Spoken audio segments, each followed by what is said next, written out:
Okay, so we're going to see about the quartiles and percentile. We already have it in the previous subtopic, which is on how to find it. But now, if you are having a group data or frequency distribution, we already have a formula about, on how to find the quartile and percentile. So this is the formula that we have.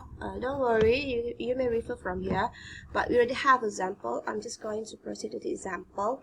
So example 5.16 here. Okay, by looking over here, the height of the 30 beanstalk was measured after 3 weeks. Okay, the measurements are stated below, and then calculate the first and third quartile. So in this one, you need to use the formula. Okay, how can we use the formula? Of course, you need to define first. Okay, patah balik sekejap. The first that you need to define, of course, the lower boundary and then the cumulative frequency. So you need to find the cumulative frequency. In the question, they just give you the frequency, so you need to find the cumulative frequency first, and then the frequency itself and the class size. So you can see from here, you need to have that one. Next, which is, if you try to look at here, you already have the height, okay, and then state the class boundary. After you've got the class boundary, I mean the lower and upper boundary actually over here. Okay, and then the frequency and state the cumulative frequency. Again, I'm going to revise again on how can we have our cumulative frequency. So you can see it from here. This is 1 plus 2 is 3, 3 plus 11 is 14, 14 plus 10 is 24, plus 5 is 29, plus 1 is 30. Please make sure the ends of your cumulative frequency here will be the total of your frequency, okay, the summation of the frequency. Okay, so we want to find the first quartile. As we know, the first quartile is 1/4 out of 30, which is 7.5 observations. So the class boundary for Q1, it will be 8.5 until 11.5, so which is this part in here. Okay, so you can see it from here. Again, I'm going to repeat again. So we know that we want to find the first quartile. As we know, the total frequency is 30, right? So first quartile is 1/4, which is 1/4 out of 30. It will be approximately will be 7.5. So if you try to look at here, 7.5 is somewhere around in the class in the 8.5 until 11.5 class interval over here. Okay, so this one, the class interval is 9 to 11 here. I already highlighted for you here. So then from here, you are going to define what is the lower boundary, which is 8.5, and the frequency is 11. And you can see from here the cumulative frequency in the previous class, which is here 3.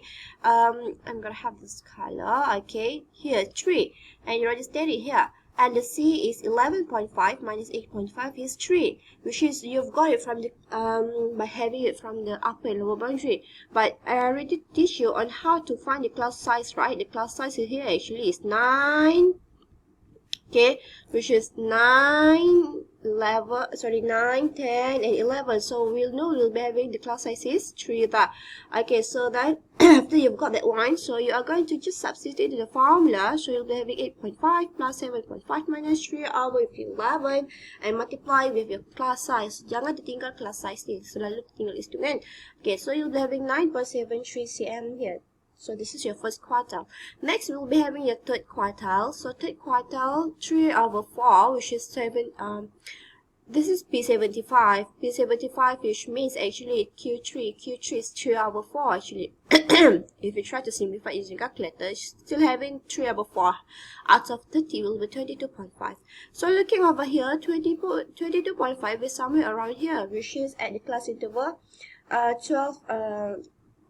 12 until 14 over here, which is this part. Okay, this part will be your, what is it, your third quartile. So again, define what is your lower boundary, what is your frequency is 10, and what is your, you can see from here, right? So the frequency is 10, and the cumulative frequency in the previous class is 14, and then after you define, so the class size is 3, substitute, so you'll be having 14.05 cm here. So there you are, you already know how to find your quartiles. As for the next example 5.7 on how to find the 75th percentile. Already have a formula before, right? So you may refer from there. So Okay, again, just want to show you a little bit. So percentile, the lower boundary, cumulative frequency, frequency of the class where PK lies, size of the class. So sama juga macam tadi, cuy, dalam bentuk percentile. Next, let's see example 5.17. It is given to the data here, and the question asking to calculate for 75th percentile here. So, of course, the first step that you need to do, you are going to define what is the class boundary. So you can see from here, we'll be having one decimal. Of course, for the class boundary, the upper and lower limit, we are going to have some extra decimal here, which is we will be having 5.15 until 5.55 and so on here. Okay, and the frequency, and define what is the cumulative frequency. In this case, we'll be having 75 percentile, which is we'll be having P75, 75 out of 100. Okay, 75 over 100 times with 30. How do we get the 30? Which is the total of the frequency is 30 over here. So 75 out of 30 will be 22.5. 22.5 is somewhere around here, which is this class, okay, which is this one, 6.4 until 6.7 this class. So the class boundary is 6.35 until 6.75. So define what is your class boundary is 6.35 here, and the frequency is 8, and the cumulative frequency in the previous class is 18, and what is it, the class size here is 0.4. okay, and just substitute the formula, so therefore you already got the answer, which is 6.575 here. Okay, so we are going to proceed for the next question. Okay, your quartiles and percentiles can be estimated from the ogive too, okay, using graphical method. So I think that you already clear on how to sketch, on how to draw your ogive. So we already know how to find the median, right, in the previous one. Okay, as we're going to find the percentiles and quartiles using the ogive. So I already have some examples, so maybe you can try to draw some ogive and try to have your, yes, this is the question asking you lah. So maybe you can try to find what is your first quartile and what is your third quartile. I'm not going to discuss this one, you may do your own practice over here. Okay, so let's just proceed to the third subtopic, measure of dispersion. So this is the last one in your topic 5. So find the range, variance, standard deviation, identify the shape of the data distribution, and measure the skewness. Range midpoints of the highest to minus with the midpoints of the lowest class, or we can have upper boundary of highest minus lower boundary of the lowest class. Okay, example 5.19, which is on how can we find the range. Okay, midpoints of the lowest class is 6 plus 11 divided by 2 is 8.5, and midpoints of the highest class is 40 plus with 47 divided by 2 44.5, and the range will be 44.5 minus 8.5 is equal to 36. Okay, so we are going to see on how can we find the variance and standard deviation. So this is the formula.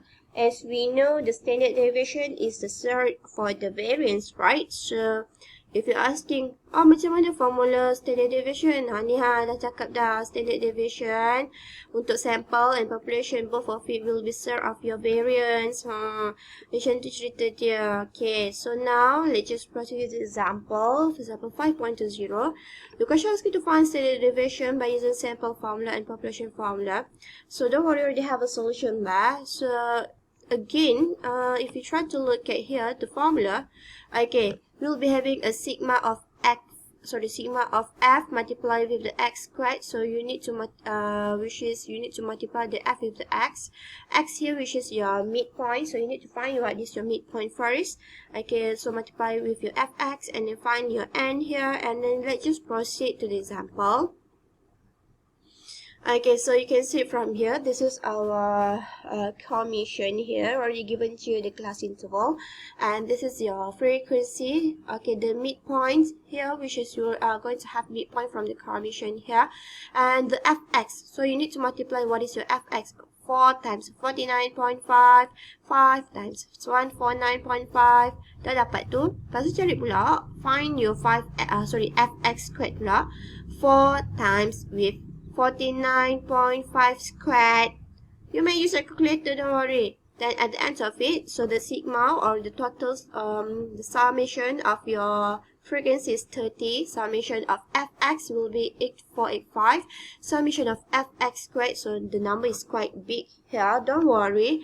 And then the next one, okay, the question asking you to have to substitute to find the standard deviation, right, using sample and variation for sample and population formula. So just substitute, so you can see it from here.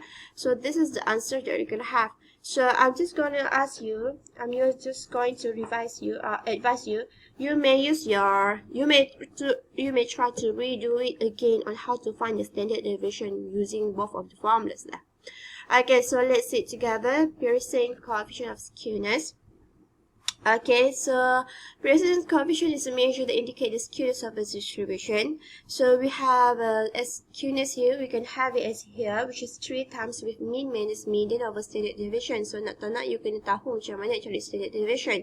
Is equal to mean minus mod over standard deviation. Okay, so for a perfectly symmetrical distribution, the value of SK0 as mean is equal to mod is equal to median. In general, the values of SK lie between -3 and 3 here. Okay, so you can see from here, Pearson's coefficient of skewness, positive value will be skewed to the right and 0 symmetrical. And if you are having skewness, Pearson's coefficient of skewness negative, it will be skewed to the left. Okay, so the higher the coefficient, the greater the degree of skewness. So don't worry, you're going to see example 5.1 here.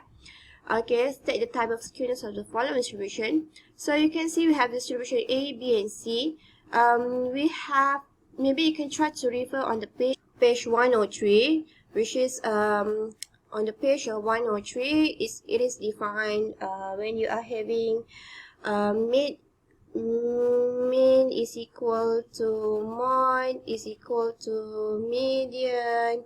Okay, actually the median should be in the middle. So we'll be having A, distribution A, which is mean is equal to median is equal to mod, it will be 30, which is the distribution A here is symmetrical. As for this, distribution B, you can see from here, we'll be having 25 is less than median, which is less than mod, which is it will be skewed, will be negatively skewed over here. Okay, it will skew to the left. And distribution C, you can see from here, which is the mean is more than median, more than mod, it will be skewed to the right, which is positively skewed. Mean minus mod is equal to positive value over here, which is actually you can refer in the page of 103. So I'm gonna show you a little bit about the page of 103. Okay, please refer in this page, which is if you try to look at here, it will be related to each other. Mean is equal to median is equal to mod, which is distribution A, and the distribution B you can refer on the C here, and distribution distribution B. Distribution B, tengok yang C. Distribution C, tengok yang B ni ha. Macam tu. So, okay, so that's all for our topic 5. So